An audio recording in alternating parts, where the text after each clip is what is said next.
Look, man. Danny, I know I look stupid, but... Yo, take cover!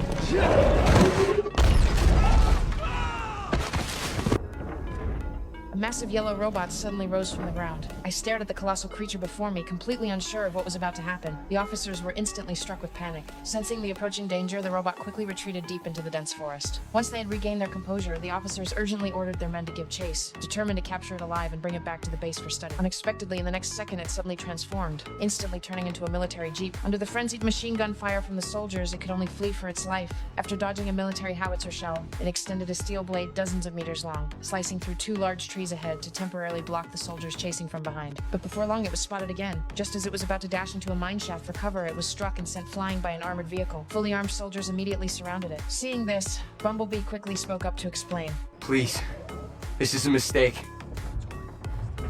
Stay cool. Hold your fire. I don't want to hurt anyone.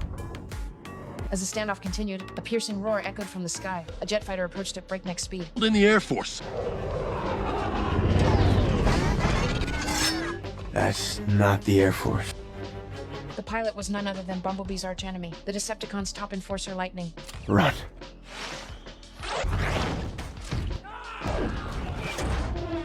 The human soldiers suffered heavy casualties. Immediately afterward, Lightning transformed mid-air and engaged Bumblebee in a life-or-death battle. It seemed the fight would drag on, but Lightning, leveraging his aerial superiority, carried Bumblebee straight up into the sky. At the critical moment, Bumblebee stabbed his jet engines with a karate chop, finally bringing them back down to the ground. However, the moment he touched down, Lightning drew his rotary ray gun. After a barrage of suppressive fire, he seized Bumblebee by the neck. Tell me where your friends are hiding.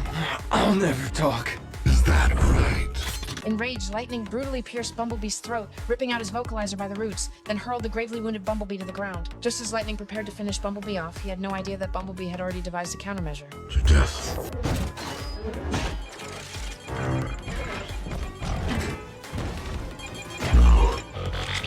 No!